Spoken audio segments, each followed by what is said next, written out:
What do you want?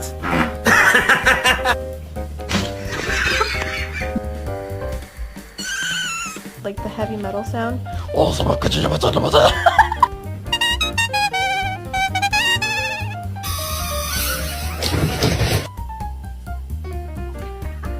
Is he going to deliver? Sweet!